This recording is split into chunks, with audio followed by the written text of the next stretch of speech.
students. Today we will talk about electric flux. See, it is the most important topic of the electrostatics. Okay, first we understand what is electric flux.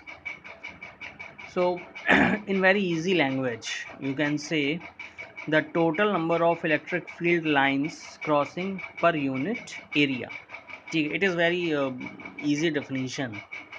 Okay, total number of electric field lines crossing per unit area, that is called its flux, that is called flux. Okay,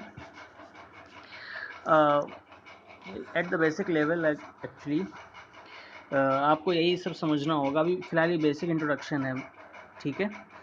तो इसमें पहली चीज़ तो आप ये समझिए, जो area है, एरिया क्या है? एरिया एक स्केलर है.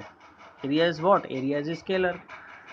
But here we will talk about area vector.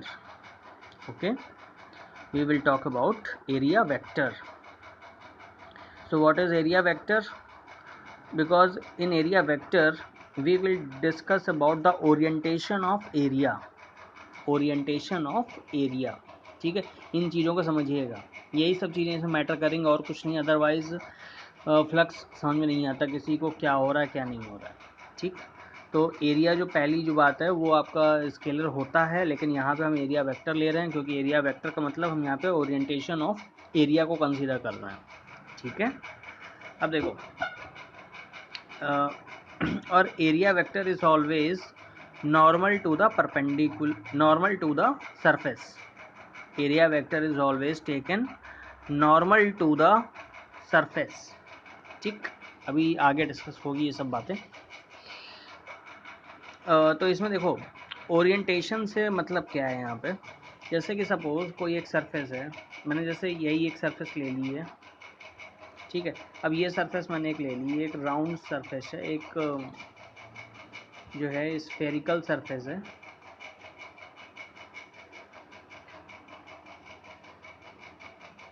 एक जैसे ये आपकी स्फेरिकल सरफेस समझ लो.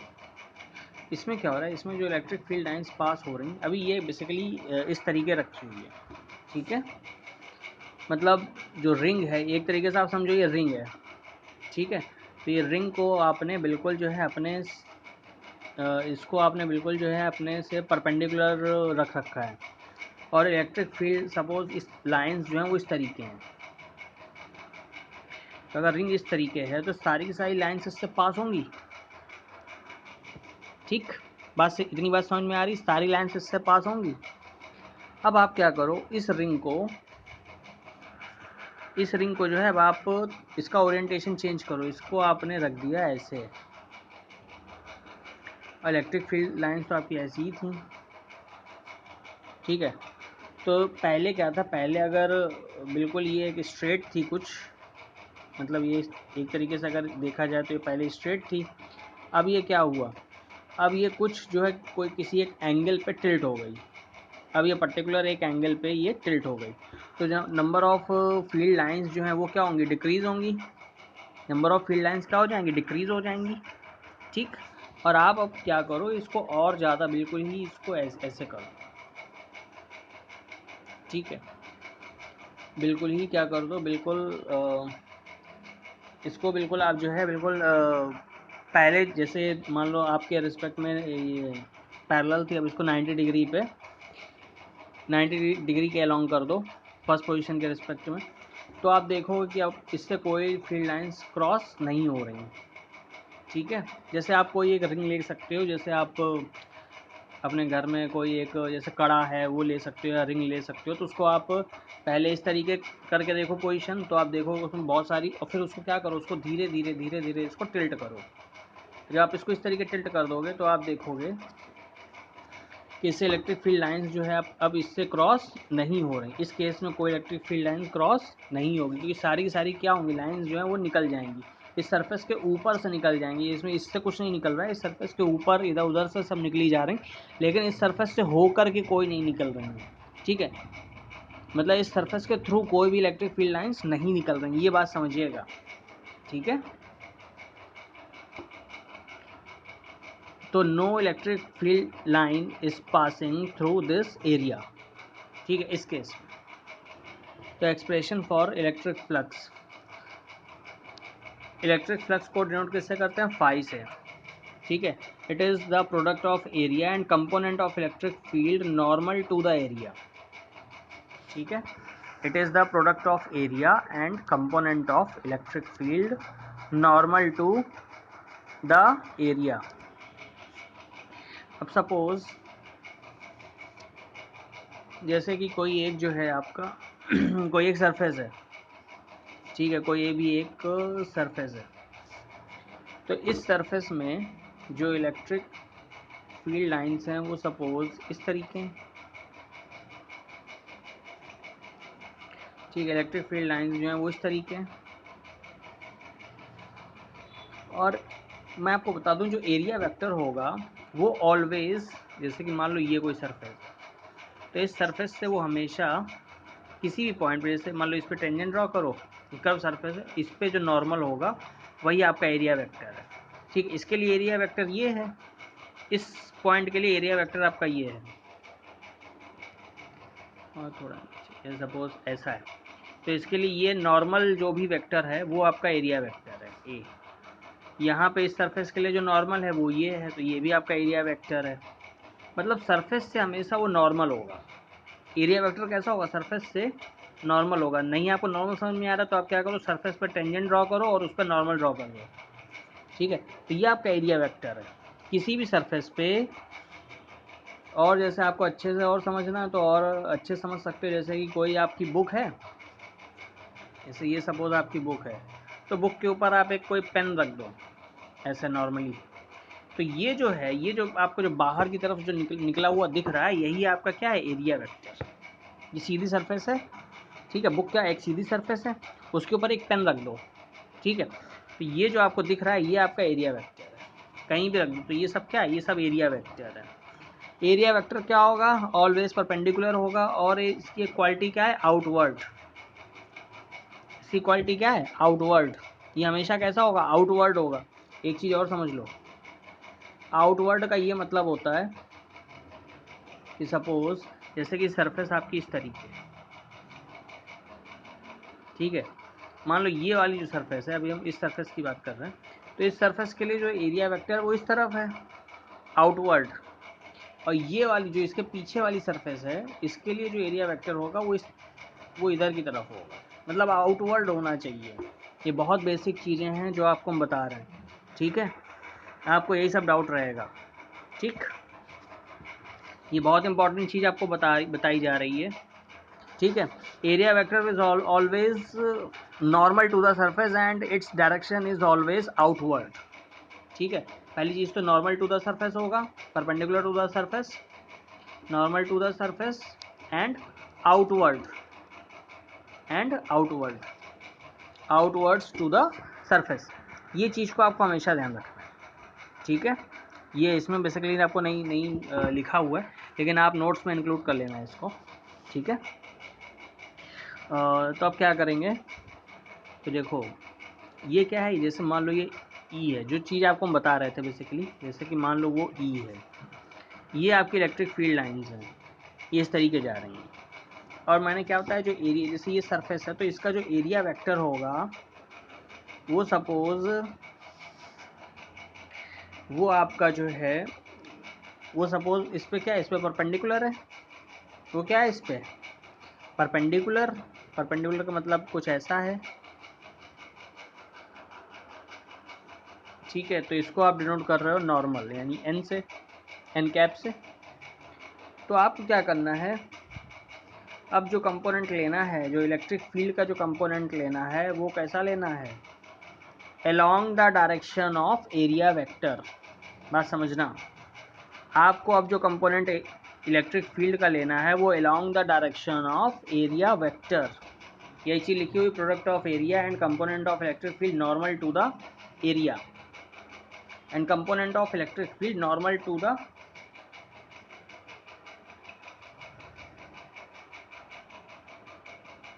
area, it means along the direction of area vector। बात बराबर है, ठीक है। तो इसके ये क्या हो जाएगा, ये कंपोनेंट क्या हो जाएगा, ये आपका अगर ई है, ये थीटा है, तो ये कंपोनेंट क्या हो जाएगा, ई कॉस थीटा, ये हो जाएगा ई कॉस थीटा हो जाएगा। और यहाँ पे जो एरिया वेक्टर हम ले रहे हैं वो ले रहे हैं क्या, डी एस, क्या ले रहे हैं, डी एस, ठीक है। तो ई कॉस थीटा तो वो इलेक्ट्रिक फील्ड का कंपोनेंट हो गया जो कि along the direction of area vector है, ठीक है। तो E cos theta dot D S, दोनों की डायरेक्शन एक ही हो गई। ये आपका डी एस भी आपका यही है, जो भी आप समझो, जो एन कैप है, जो एन कैप की डायरेक्शन है वही आपकी डी एस की डायरेक्शन, मतलब वो सिर्फ एन कैप, क्या n cap actually d s की डायरेक्शन को ही शो कर रहा है। बात समझ में आ रही है। तो यहाँ पे क्या हो जाएगा, यहाँ पे ये जो लिखा हुआ है, ये product of area and component of electric field normal to the area, और इसको ये भी कह सकते हैं along the direction of area vector, component of electric field normal to the area और along component of electric field along the direction of area vector. तो phi equal to क्या हो जाएगा, E cos theta dot D S, E का वो component जो कि area vector के अलोंग है, ई कॉस थीटा हो गया, into d s, d s क्या हो गया, डी एस आपका एरिया वेक्टर हो गया। तो फाई इक्वल टू क्या होगा, E cos theta into d s, phi क्या होगा, E cos theta into d s, और फाई इक्वल टू, अब इसका वेक्टर फॉर्म लिख देना है, तो ई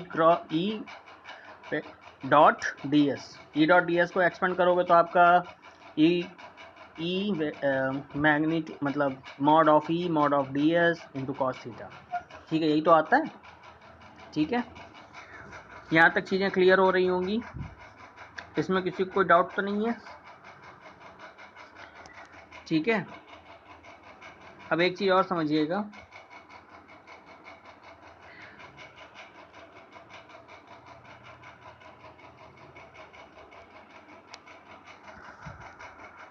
फिर से, take component of electric field along the direction of, ये डायरेक्ट लिखा हुआ है तो इसको डायरेक्शन कर लीजिएगा, along the direction of area vector, ये डायरेक्शन है, ये अलोंग द डायरेक्शन, ठीक है, ये डायरेक्शन है, ये डायरेक्ट नहीं है, ये डायरेक्शन है, along the direction of area vector, इसको आप सही कर लीजिएगा, ठीक है। एक डेफिनेशन इसकी और है कि any physical quantity that is associated with area is called its flux, ठीक है। Any physical quantity, I am repeating, any physical quantity that is associated with the area is called its flux, ठीक है। जैसे कि electric field की बात कर रहे हैं, तो इलेक्ट्रिक फील्ड को आप एसोसिएट कर दो किससे, एरिया के साथ, तो क्या हो गया, इलेक्ट्रिक फ्लक्स। ऐसे आगे आपको मैग्नेटिक फ्लक्स मिलेगा, तो मैग्नेटिक फ्लक्स में क्या है, मैग्नेटिक फील्ड को एसोसिएट कर दो किसके साथ, एरिया के साथ, तो मैग्नेटिक फ्लक्स हो जाएगा, ठीक है। तो flux is nothing, flux means कोई भी फिजिकल क्वांटिटी हो उसको आप एरिया से लिंक कर दो, वो उसका फ्लक्स हो जाता है। बहुत सिंपल डेफिनेशन आपको बता रहे हैं, ठीक। तो ऐसे ही इसमें क्या किया गया है, जो इलेक्ट्रिक फील्ड है, उस जो फ्लक्स है उसको देखो फाई से डिनोट करते हैं, और इलेक्ट्रिक फील्ड को एसोसिएट कर दो एरिया के साथ, तो E cos theta into d s, ये हो गया E dot D s, phi equal to क्या हो गया, ई डॉट डी एस, ठीक है, phi equal to E dot D s, तो यही आपका ये हो गया इलेक्ट्रिक फ्लक्स, ठीक। और ये चीज़ तो क्लियर ही है। और direction of area vector is always perpendicular to the surface, इस पर हम काफ़ी बात कर चुके हैं, फिर से समझ लो, कोई भी सरफेस हो तो उस पर ये जो आपका आ रहा है, जो भी परपेंडिकुलर जो भी निकलेगा वो आपका एरिया वेक्टर होगा। या ऐसी कोई सरफेस हो, जैसे बुक है तो बुक के ऊपर कोई एक पेन रख दो ऐसे, तो ये जो वेक्टर बाहर आ रहा है, आउटवर्ड जो भी आ रहा है, वो आपका इसका एरिया वेक्टर है, ठीक है। मतलब ये बाहर की तरफ आना चाहिए, मतलब मैंने दो चीज़ें बताई, मतलब ये क्या होना चाहिए ऑलवेज, एक तो नॉर्मल होना चाहिए, दूसरा it's direction is always outward from the surface, I am talking about the area vector, ठीक है, स्ट्रिक्टली, ओके। अब इसमें ये चीज़ें क्लियर हो गई होंगी। और कंपोनेंट ऑफ इलेक्ट्रिक फील्ड को कहाँ पे आपको लेना है, इलेक्ट्रिक फील्ड का जो कंपोनेंट है उसको लेना है along the direction of area vector, ठीक। अब इलेक्ट्रिक फ्लक्स के बारे में कुछ और बात, स्केलर क्वांटिटी है, इसकी एसआई यूनिट क्या है, न्यूटन मीटर स्क्वायर पर कूलम, तो phi equal to E dot D s होता है तो ई की यूनिट कहाँ से आएगी? ई की यूनिट आपकी आ जाएगी F equal to E Q था, E equal to F upon Q. F की होती है न्यूटन, क्यू की होती है कूलॉम, तो न्यूटन पर कूलॉम हो गया। और डी एस की क्या? डी एस यानी एरिया, डी एस की क्या हो गई? Metre square. ठीक है, तो न्यूटन मीटर स्क्वायर पर coulomb. A flux for closed surface. ठीक है, क्लोज्ड सरफेस के बारे में बात हम गॉस लॉ में करेंगे बेसिकली। अगला टॉपिक गॉस लॉ ही है, तो यहाँ पे सिर्फ बेसिक इंट्रोडक्शन चल रहा है, क्योंकि जब तक ये नहीं आपको क्लियर होगा तो गॉस लॉ आपका नहीं समझ में आएगा, आप इतना समझ लो। ठीक, तो फ्लक्स फॉर क्लोज्ड सरफेस, तो फाई इक्वल टू ये फाई है। ठीक है, और ये क्या है? इंटीग्रल ई डॉट डी एस। इंटीग्रल में भी जो है, अच्छा एक चीज़ और समझिएगा, थोड़ा सा बेसिकली जो फाई है वो इस तरीके बनेगा, ये क्या है? ये इंटीग्रल ई डॉट डी एस। ठीक है, इस चीज़ को ध्यान रखिएगा। ये फ्लक्स है, ये क्या है? ये फ्लक्स है, और ये आपका ये इंटीग्रल है, और इस पर जो सर्किल जो बना हुआ, सर्किल का मतलब क्या है? क्लोज्ड। सर्किल का मतलब क्या? Close surface. ठीक है, यहाँ मैंने लिख रखा है here circle represents the close surface, so put circle here. ठीक है, जो भी इंटीग्रल निकाल रहे हैं, क्योंकि देखो ds का मतलब स्मॉल एरिया एलिमेंट होगा। ठीक है, अब आप क्या करोगे? अब आप जो है उसको सबको ऐड करोगे, ऐड करने के लिए इंटीग्रेशन कर देंगे। ठीक है, तो फाई जो है ये बेसिकली फाई मैंने आपको बता दिया फाई कैसे बनेगा। ठीक है, तो ये फॉर्मूला आपका हो गया। नेक्स्ट चैप्टर में क्लियर हो जाएगा, कोई दिक्कत की बात नहीं है। और when electric field is normal to the area, electric field is normal to the area, तो एंगल बिटवीन द इलेक्ट्रिक